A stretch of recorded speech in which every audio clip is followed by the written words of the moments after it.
Hi, my name is Jacob. Welcome to Friends Drifting, episode 17. Today we're going to be talking about planting in landscape fabric and tomatoes and peppers.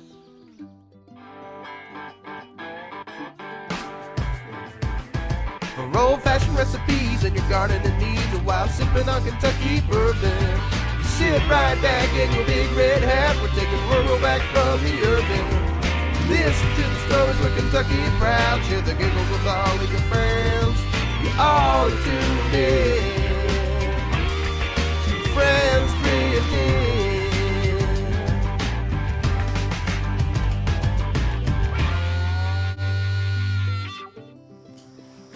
Okay, here we are. We're working on trellising our tomatoes. We use the lower and lean system as we told you about. So we've got the hooks up over a piece of aircraft wire, we call it, that holds them up, holds the weight, and attaches all the way to where it pulls onto the sides of the tunnel and not straight down on those posts.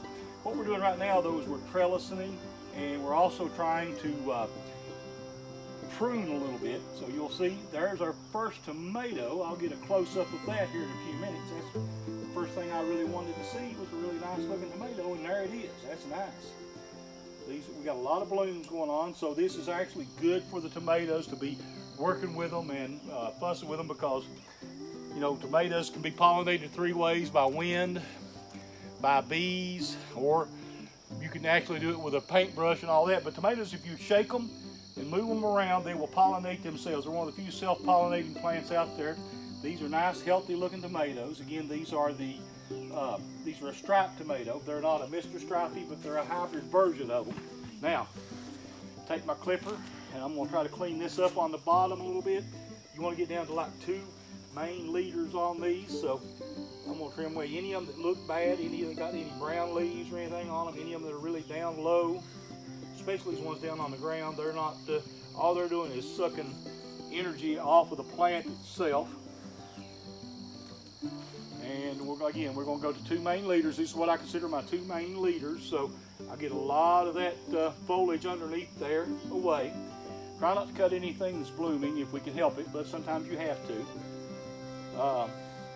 Give them plenty of room for air circulation between them and enough shade to keep your tomatoes where you want them to cover, where they won't get sun scald on them, because it does get really hot here in the high tunnel. This thing will get over 100 degrees on most days with a lot of sunshine. I wear the bib overalls for the reason that they're comfortable. Plus, you got a lot of pockets, and they're made to work on the farm with. That's what they were originally designed for. And if you don't take these suckers off the bottom, they will take a lot of the energy out of your plants, and you'll end up with a lot smaller tomatoes. If you trim off all these suckers down here, then you'll get a lot more power going into the ones that you want to be the tomatoes that you want to use. Now, I've kind of missed one here because I was working on that one, but we'll come back to it again. It's got 2 or 3 leaders on it. I'm going to take this one over here off because I chose to do the other 2 to be my 2 main leaders. Again, if you want to, you can save these suckers, and you can put them in a bucket of water. They will root and give you new plants. We've done that a lot in the past, and I don't know if I want to do it today or not, because it's just me. Joyce is not here to help us. She's usually the one that does the rooting. You may put in rooting compound. The tomato will root by itself if you just let it lay on the ground. So that's why you want to keep them up, because if you lay them on the ground, then of course you got dirty tomatoes, a lot harder. You got a lot more chance for disease. We use the drip irrigation system here. You can't see it under the plastic. We use plastic to keep down the weeds. But the drip irrigation is really good for tomatoes, because tomatoes are susceptible to a lot of different diseases, and the diseases for most tomatoes come from water, overhead watering, because overhead watering causes that ground, the dirt to splatter and the water to splatter up on the leaves of the plant, and a lot of your tomato diseases come from the ground underneath them. So when you do it this way, it's a lot nicer. When I start my tomatoes, I've got to where now that I'm put them in a tray and watering them from underneath, not even overhead watering them in the development stage. I'm going to move up again. I like to use my bucket here it's kind of handy. Like I say, I'm an old guy, so I try to save my energy as much as I can. Try not to kill myself. And this gives me, especially when they're really low like this, it's a lot easier on your back to sit here, and it gives really a chance to look at the bottom of the plant too and see what's going on, get you down closer to it. This is going to be my main leader on this one. And I think I'm going to probably split it right here. See right here, you got a big V where the two of them split off. We'll take this one and then we'll bring another string in on the other side. I keep plenty of them up over here, because we'll come back in, and down the road we'll be supporting a lot of the extra vines as they get up higher. We don't cut all of them. Like this one, we'll probably take it out because it's kind of coming up in the middle. Try to get close to the stem when you cut them, and look how much cleaner that one looks coming out. So we're trying again, the high tunnel is the best way we've found to grow tomatoes, because you can control the amount of sunlight. They get more sunlight in here, because even on a rainy day, anytime the sun pops out, you get a lot more sunlight coming in. But you also can regulate the water, and when you regulate the water is huge. We use the drip irrigation system. We've got a header line down on the other end. Each one of these rows can be controlled individually. And so right now we've only got we got 3 rows planted, so we've only got 3 of them water, and we're leaving the others dry for right now, so that when we get ready to put other plants in, we got probably a row and maybe a row and a little over half of a row of tomatoes over there, and we've got about a half a row of peppers already in. We're getting ready to bring more peppers in this week and try to get the peppers up to stage. We're going to grow our bell peppers in here because we're wanting to grow a red bell pepper, and it does so much better in a controlled environment than it does in the field. Any of the green peppers we're going to grow, or the hot peppers, we'll grow most of them in the field. We may bring a couple of our super hots in. We're going to try to grow a couple of ghost peppers this year and see how that goes. Got a lot of different things going on here on the farm this time of season, so we'll try to keep you up to date on what's happening. All right, we're going to start putting down our plastic. This is where we're going to put our peppers at, and Jacob, you'll see rolling it out through there. We'll try to burn some holes in this later. Jacob is rolling it. We'll try to get it straight. This one good thing about it though, you can plant right on those little blue lines and get your plants straight and everything. So keep going, keep going. Jacob, we'll walk down there towards him a little bit, and we'll give him keep going. Jacob getting it all where he wants it. That's good, stop right there. Okay. Go ahead and cut that right there, Jake.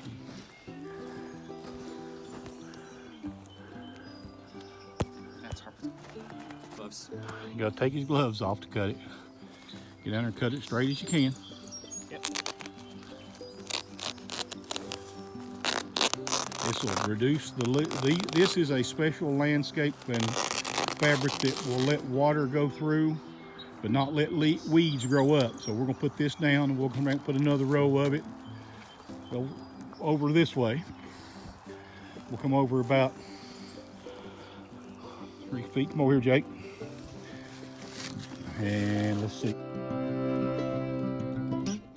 Here it is, unrolling it. This one may not, we may have to splice another one in on this one, we'll see.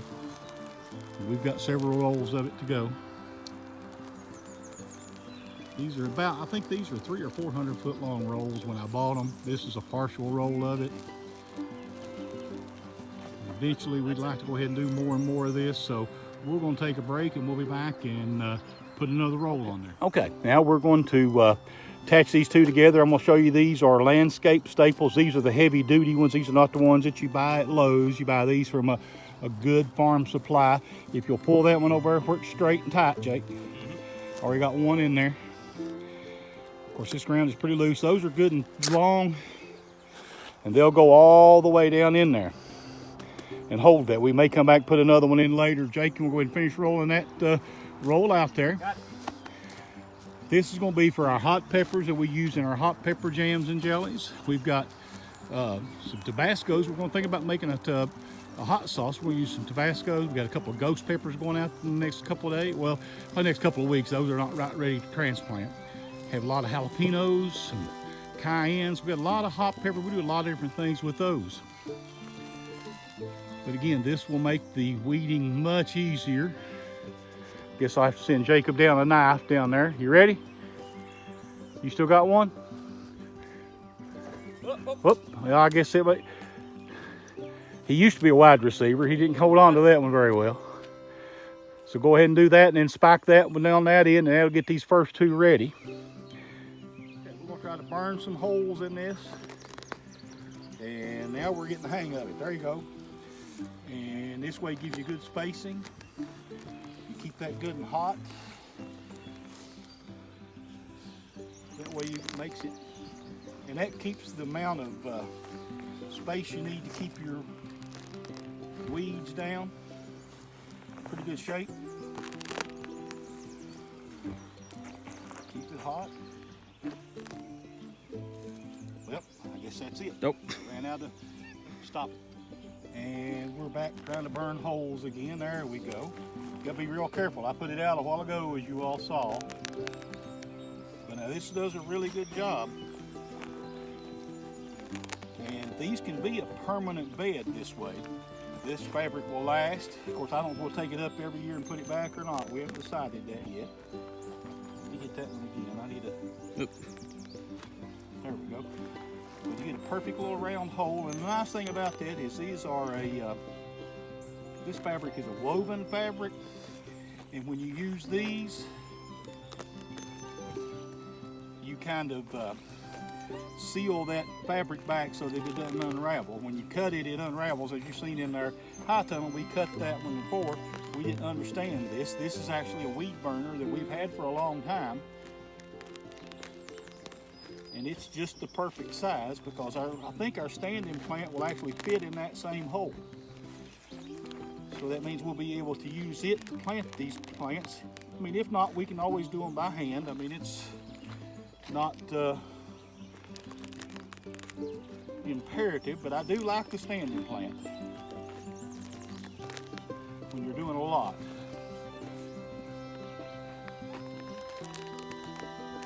We're gonna put several, like I said, several different kinds of peppers out in the field.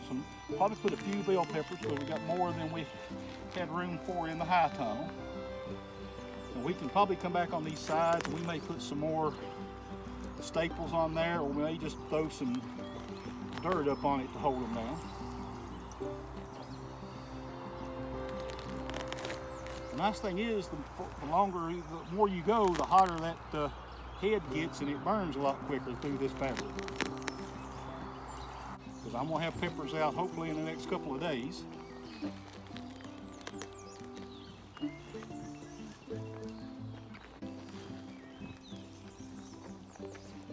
We're trying to get much less labor intensive on some of this. This will help us a lot in our cultivation. We've got a lot of things to do this year. We're trying to do some things different. These holes, but you know, of course with these lines on here, maybe straighter rows than I normally get. Because I don't have the most perfect eye when it comes to laying out the rows. But it's as simple as that. That's one row done. We've got one more row to do, but we'll take a break. All right, so right now we got Jacob putting in the holes here. We're doing our second row. We'll probably do one more row here in a minute, do a wider piece and cover this in the middle up. And that way you don't have to worry about it. And try to keep that one on this side of the seam, Jake. Right there's good. Okay. Now we got that seam in it. Now we got some bigger rolls over there. We'll bring one of them in and split the difference. So we'll show you that here in just a few minutes. All right, after I thought about it, we're going to use this wider roll in the middle and make this one big piece down through here. And we could put a third row of peppers in here as well. So that'll give us 3 rows in a small amount of space, which is good because they'll grow out and shade each other and help a lot. But this will also make it a lot easier for us because there'll be no cultivating in between the rows here now either, because you plant them intensely this way. This is a little bit larger piece. I think those other are 3 foot and this is a 4 foot, which will actually just cover that gap perfectly.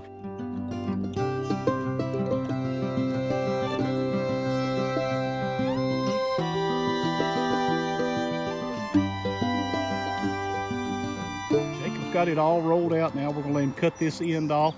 And again, we'll show you those staples that we're putting in to hold this down. Again, this will give us 3 nice rows of peppers. So Jake's gonna tie that one in.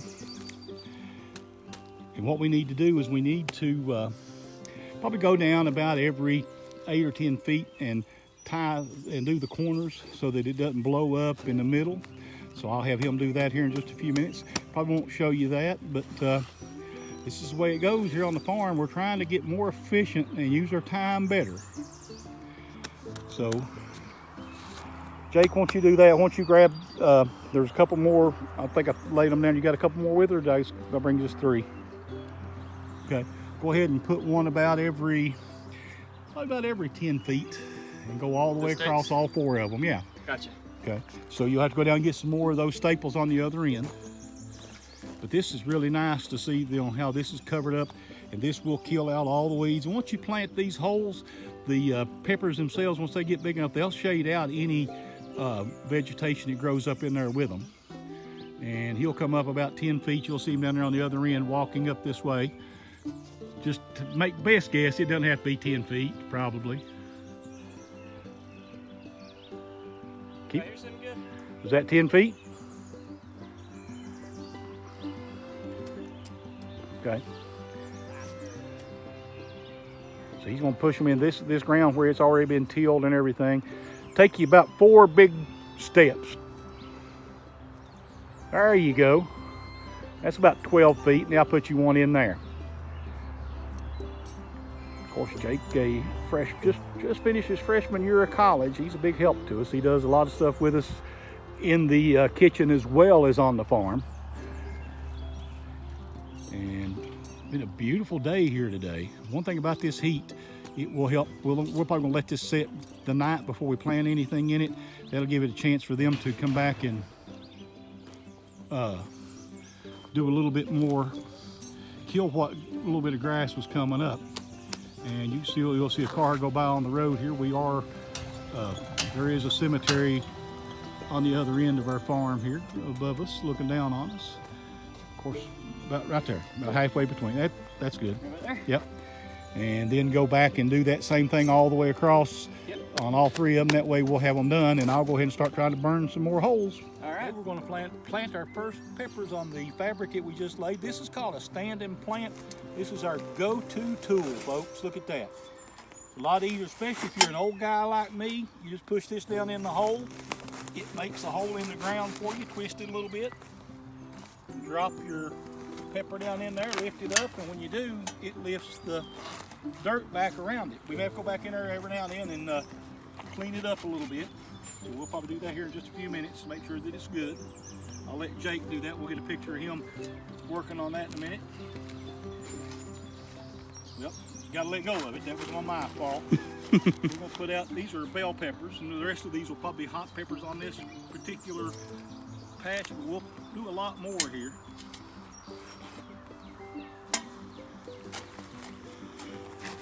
But this is the way to go for planting. You might have been able to get a little bit bigger hole, but the one thing about it, the smaller the hole that you can get by with, the better you're going to be, because that's less chance for you to have any weed intrusion coming in.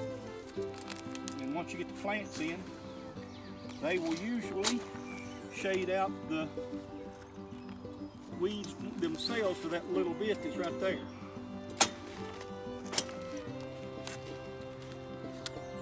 These are a red bell pepper. We're going to do some of those because we do a red pepper jelly that we use bell peppers in.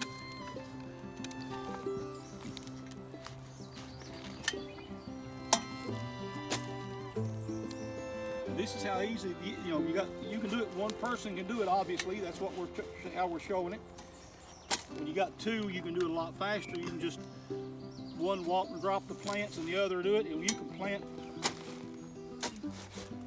100 plants in no time.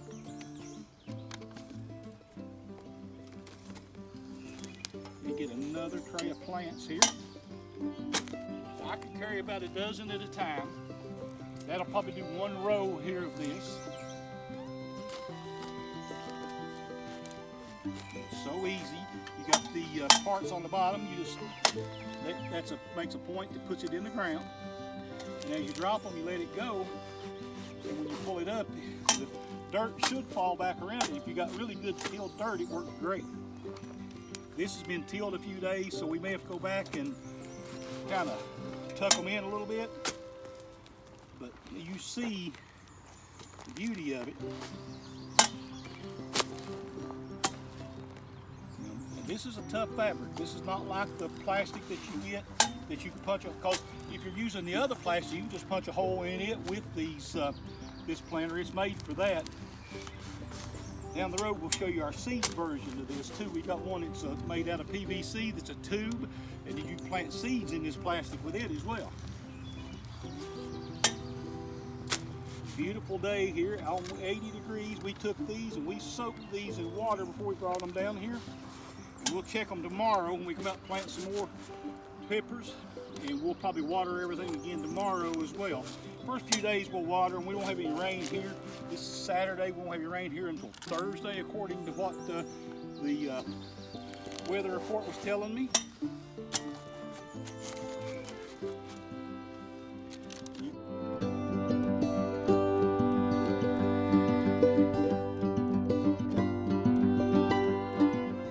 We'll come back here in a moment and show you Jacob able to tuck them in good for us.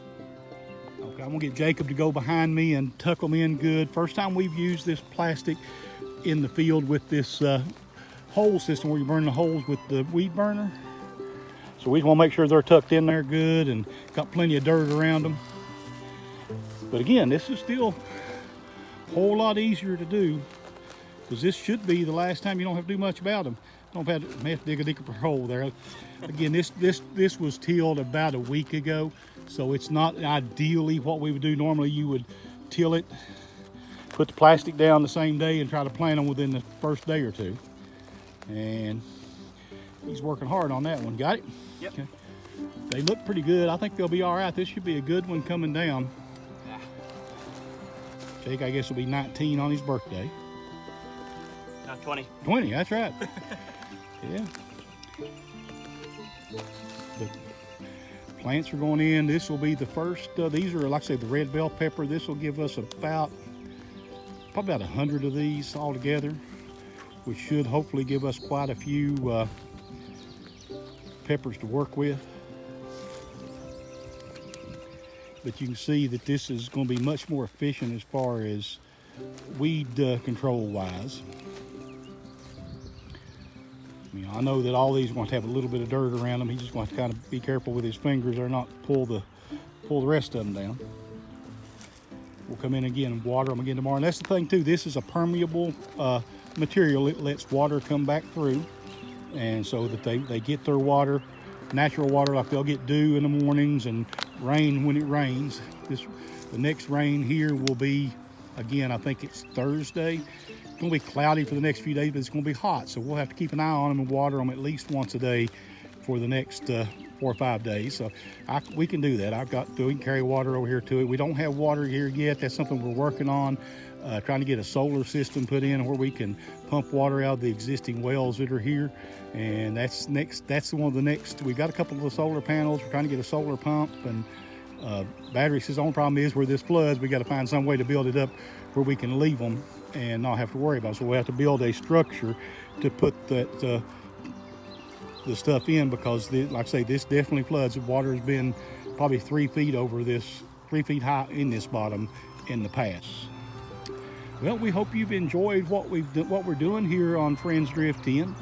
A lot of things. I want to remind you that we do sell gourmet jams and jellies. And again, we've talked about that. These pale peppers will go into our red pepper jelly when they're ripe, and you can pick that up on our website, friendsdriftin.com. Also, like, share, and subscribe. The more subscribers we get, the more we're going to be able to do. When we get, I think it's 2,500 subscribers, Joyce says we're going to start going live here on YouTube. So I'm Charlie, he's Jake, and for Joyce, we'll see you next week on Friends Drift In.